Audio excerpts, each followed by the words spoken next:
Donc bonjour à tous, bonjour à toutes, j'espère que vous allez bien et que tout se passe mieux pour vous. Donc les amis, bienvenue dans ce débrief qui est opposé le FC Barcelone face à Cadiz. Les amis, que dire sur ce match? C'est tellement plaisant, mais en même temps tellement frustrant de voir le Barça jouer d'une telle manière. Le Barça avait la possibilité dès la première mi-temps de faire le break du match, mais ils ont manqué de réalisme. On va revenir en détail sur le match XXL de Ferran Torres, sur le match catastrophique d'Ansu Fati et sur le match pour moi mitigé de Lewandowski. Mais avant d'aller plus loin les amis, je tiens d'abord à remercier tous ceux et toutes celles qui sont abonnés à la chaîne depuis le début. Je tiens à remercier tous ceux et toutes celles qui ont suivi le train en marche et qui m'ont permis d'atteindre les 500 abonnés. L'objectif actuellement ce serait d'atteindre maintenant les 1000 abonnés. Donc pour ceux et celles qui ne sont pas encore abonnés, qui se contentent juste de regarder, passez à l'action. Juste un abonnement, c'est gratuit et en plus ça soutient la chaîne. Aussi un like si vous aimez mon contenu et aussi un commentaire ne serait pas de refus. Donc moi je vous dis déjà merci. Donc les amis, on peut y aller. Déjà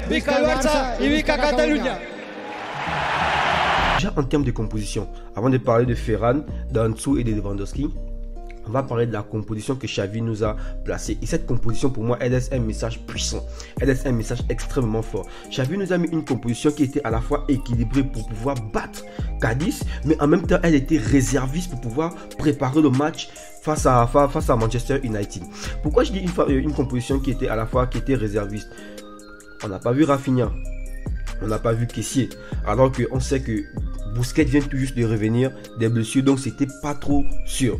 Alors qu'on sait que Dembélé n'est pas là, donc c'est Rafinha l'élément le plus probable, étant donné que la team FF, donc Ferran et Fati, ne se gérait pas ces derniers temps. Donc Xavi nous met déjà Ferran, Xavi nous met Fati déjà, il met Rafinha en réserve. C'est clairement pour le match face à United. Et comme on sait que lors du match face à United, Rafinha était un des hommes les plus en jambes. Kessié aussi était un des hommes aussi les plus en jambes. Donc, quand Xavi nous met cette composition, au début, moi, quand je vois Ferran, je vois Lewandowski, je vois Fati, moi, je me dis, c'est l'occasion pour Ferran, c'est l'occasion pour Fati de pouvoir briller. Donc, une chose déjà, c'est que Xavi nous montre déjà là que il ne néglige pas cette Ligue Europa. C'est son objectif premier. Sa mission à lui, c'est de remporter la Liga. Mais il nous montre aussi qu'il aspire et qu'il aspire réellement à gagner cette Ligue Europa. Et donc, comme je disais, je vois Ferran, je vois Fati. Moi, je me dis, premièrement, c'est le match pour eux. C'est leur match parce que Dembélé n'est pas là. On a besoin des attaquants. Le Barça c'est compliqué, tout passe actuellement par Lewandowski. Si Lewandowski est bien ficelé, l'attaque barcelonaise elle est compliquée. Donc c'était l'occasion pour eux de montrer aussi que ce sont des jokers sur lesquels on peut compter. Ferran c'est géré, non mais si on doit parler du match de Ferran, moi je dirais juste c'est bien pour lui. Je ne vais pas commencer à l'encenser parce que on le paye pour ça. Je crois c'est 50 millions, 60 millions d'euros que le Barça a déboursé pour lui. Donc, il est venu pour ça. Et il est venu pas seulement pour ces matchs face à Cadiz, mais étant donné qu'il est en manque de confiance, c'est déjà une bonne chose qu'il puisse déjà prouver dans des matchs face à Cadiz. Donc, tempête, je dirais une tempête. Il a tout essayé. Ferran était partout. Dribble, percussion, passe décisive, celui qui fait la passe pour Sergio Roberto, le premier but. Donc il a tout essayé, il était partout et moi je suis tellement content. Je suis tellement content de le voir enfin profiter en fait nous montrer plus ou moins qu'il a des qualités plus ou moins techniques en fait, parce qu'à un moment donné on doutait déjà, il y avait déjà des Ferran out. Donc là avec ce match là, on peut recommencer à faire confiance à Ferran et j'espère qu'il pourra se gérer. Donc on a parlé de la team FF qui est Ferran et Fati. Donc qui parle de Ferran parle aussi d'Ansu Fati. Mais les amis, c'est quel match décevant, bourré des déchets que Fati nous a fait là. Les amis, sincèrement je n'aurais pas pensé dire ça un jour que Ferran est plus plaisant que Fati.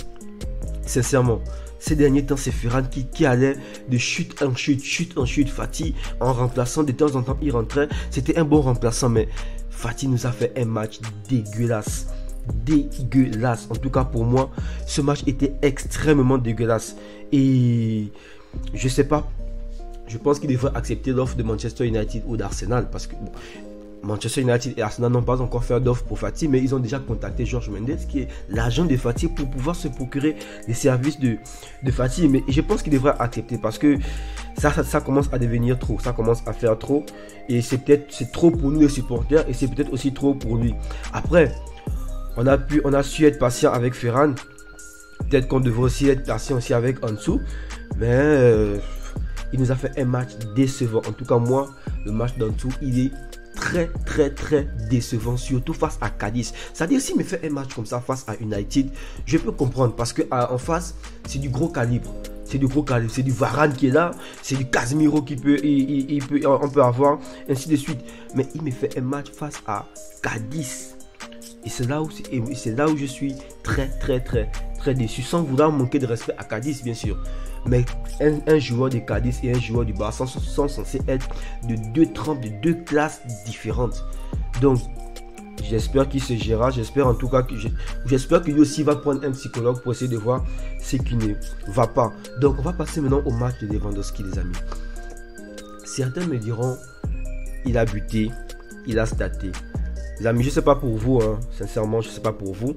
Mais je ne pense pas qu'on a pris Lewandowski pour buter et stater dans les matchs face à Cadiz. Certes, la Liga, c'est bien. Qui bute, qui state, c'est important. Et voilà, buter face à ces petites équipes, c'est ce qui te donne le pichichi. C'est ce qui te donne, je ne sais pas, le titre en Liga. Mais on a pris Lewandowski aussi beaucoup plus sur la scène européenne. Sur la scène européenne, on se rend compte que Lewandowski, c'est un flop. Je vais être franc. Lewandowski, c'est un flop sur la scène européenne. Face au Bayern à l'aller, il a rien foutu. Face au Bayern au retour, face au Bayern à l'aller, il a rien foutu. C'est vrai qu'il a été ficelé de part et d'autre. Là encore, on peut l'excuser.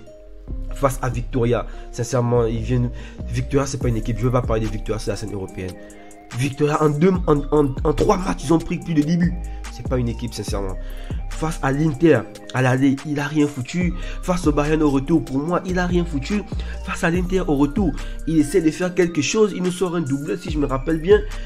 Voilà, mais c'était déjà fini. On était déjà éliminé. On vient là face à United. On s'attendait à voir un match de Lewandowski de haut niveau. Mais force est de constater que ça n'a pas été ça. Donc, le but n'est pas uniquement de voir Lewandowski. Ce n'est pas uniquement de voir Lewandowski stater face aux petites équipes. Stater face aux petites équipes, pour moi, je dirais, c'est un axiome. C'est un axiome. C'est oui ou oui. Il est obligé de le faire. Mais le but est de le voir, en fait, stater face aux grosses équipes. Et c'est là où on l'attend.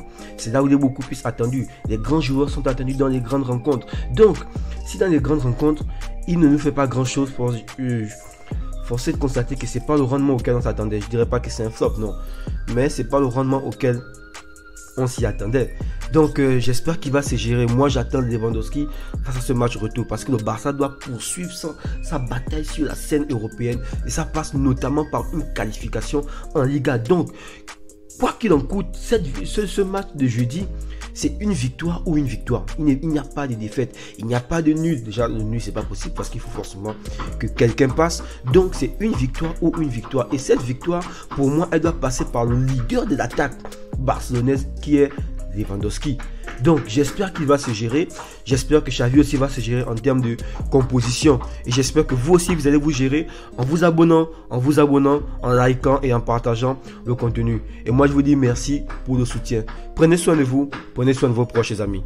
Peace out. Visca el Barça y Visca Cataluña.